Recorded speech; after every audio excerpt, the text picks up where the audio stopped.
Breaking news DD next level cinema నిర్మాతతో పాటు హీరోకు TTD board member Bhanuprakash Reddy legal నోటీసులు పంపించారు. 100 కోట్లకు పరువు నష్టం దావా వేస్తామని లీగల్ నోటీసుల్లో తెలిపారు.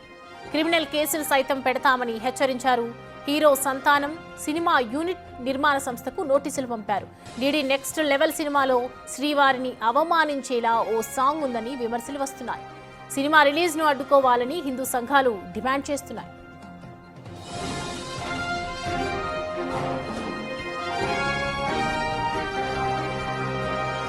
ఈ వివాదంపై ఇప్పటికే తిరుమల 1 టౌన్లో జనసేన కిరణ్ రాయల్ ఫిర్యాదు చేశారు. ఈ నెల 16న సినిమా రిలీజ్ ను ఆపాలనే డిమాండ్స్ పెరుగుతున్నాయి. ఈ అంశం తెలుగు రాష్ట్రాల సీఎం దృష్టికి కూడా వెళ్ళింది. తమిళ స్టార్ కమెడియన్స్ సంతానం ఈ మూవీలో హీరోగా నటిస్తున్నారు. ఈ సినిమా డిడి రిటర్న్స్ కు సీక్వెల్ గా వస్తోంది. ఇందులో గోవింద నామాల పాటను పేరడి చేశారు. ఇదే ఇప్పుడు వివాదానికి కారణమైంది. శ్రీవారిని అవమానించారని హిందూ సంఘాల ఆందోళన వ్యక్తం చేస్తున్నాయి. సినిమాలో ఈ సాంగ్ ను వెంటనే తొలగించాలని డిమాండ్స్ కూడా పెరుగుతున్నాయి. తమిళనాడులో కూడా కొన్ని పోలీస్ స్టేషన్లలో కేసులు నమోదయ్యాయి.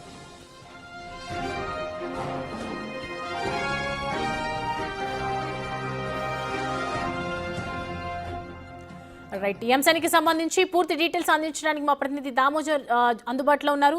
దామోదర్, ప్రజెంట్ చూస్తున్నాం కదా, సినిమాకు సంబంధించి నిర్మాతలకు లీగల్ నోటీసులు పంపించారు. సో దాని నుంచి రెస్పాన్స్ ఏ విధంగా వస్తుంది, వాళ్ళు ఏం చెప్తూ ఉన్నారు?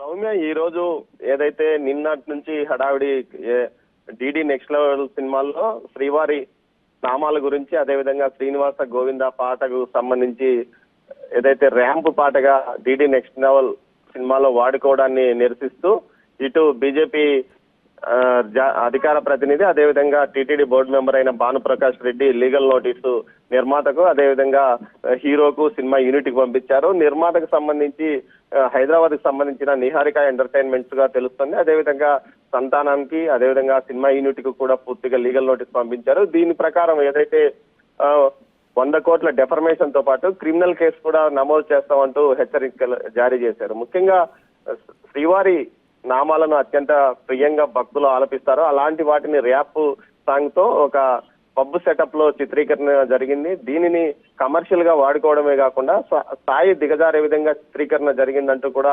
అధిక్షేపించారు. ఈ విధంగా హిందువుల మనోభావాలను దెబ్బతీసే విధంగా వ్యవహరించిన సినిమా నిర్మాత పైన, అదేవిధంగా యూనిట్ హీరో పైన కూడా కేసు నమోదు చేస్తాం. దీనికి సంబంధించి ఎవరైతే సెన్సార్ క్లియరెన్స్ ఇచ్చారో వారి మీద కూడా ఫిర్యాదు చేస్తామంటూ కూడా హెచ్చరించారు. మొత్తం మీద ఈ వివాదం మరింతగా ముదురుతుంది.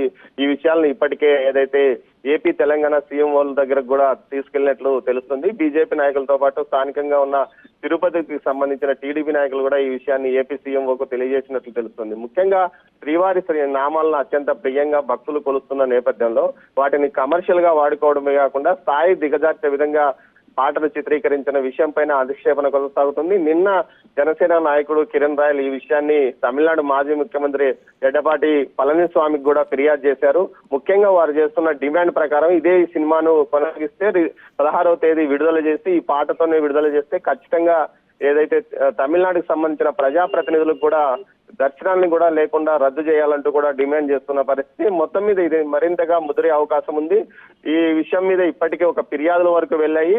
రేపు సినిమా రిలీజ్ అయ్యే అవకాశం ఉంటే థియేటర్ల వద్ద ఆందోళన చేస్తాము, అవసరమైతే దాడులు కూడా చేస్తామని బీజేపీతో పాటు హిందూ సంఘాలు హెచ్చరిస్తున్నాయి.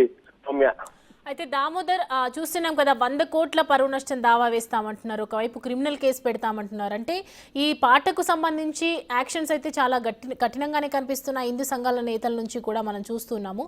సో దీని పరంగా మరి క్షమాపణలు చెప్పే అవకాశాలు కానీ, ఆ పాటని ఆ సినిమా నుంచి తొలగించే అవకాశాలు కానీ కనిపిస్తూ ఉన్నాయా? సౌమ్య, ఇప్పటి వరకు చూస్తే నిర్మాత వైపు నుంచి ఎలాంటి రిప్లై రాలేదు. గతంలో మీడియా సమావేశంలో సంతానం మాట్లాడుతూ ఇది సెన్సార్ పూర్తి స్థాయిలో క్లియరెన్స్ ఇచ్చింది, ఎలాంటి అభ్యంతరాలు లేవని తెలియజెప్పిన తర్వాతనే తాము సినిమా విడుదల చేస్తున్నామంటూ ధీమాగా చెప్పుకొచ్చాడు. అయితే కొంతమంది మనోభిప్రాయాలు దెబ్బతిన్నాయి అంటూ చెప్తున్నప్పటికీ సెన్సార్ అధికారులకు ఆ విషయాలు తెలియవా అంటూ కూడా ఆయన ప్రశ్నించడం జరిగింది. మొత్తం మీద అయితే ఈ విషయం మీద తమిళనాడులో ఇప్పటికే రచ్చ పెద్ద ఎత్తున జరుగుతుంది. దీనిపైన బీజేపీతో పాటు హిందూ సంఘాలు ఆందోళన చేస్తున్నాయి. మరోవైపు తమిళనాడులోని డిఎంకే ప్రభుత్వం సినిమా యూనిట్ కి మద్దతు పలుకుతుందంటూ కూడా వారు ఆరోపణ చేస్తున్నారు. ఓవైపు తమిళనాడులో ఎన్నికల ముంచుకొస్తున్న వేళ ఇది కొంత హాట్ టాపిక్ గా మారే అవకాశం ఉంది. మరోవైపు తెలుగు రాష్ట్రాల్లో మాత్రం ఇది కొంత బీజేపీతో పాటు హిందూ సంఘాలు అదేవిధంగా శ్రీవారి భక్తులు కూడా ఈ విషయంలో తీవ్రంగా ఆందోళన వ్యక్తం చేస్తున్నారు. 20వ తేదీ టీటీడీ బోర్డు మీటింగ్ జరిగే అవకాశం ఉంది. ఆ బోర్డు మీటింగ్ లో ఏదైనా ఈ విషయం మీద చర్చ జరిగే అవకాశం ఉంది. ముఖ్యంగా శ్రీనివాస నామాల మీద ఎవరికి పేటెంట్ ఉంది?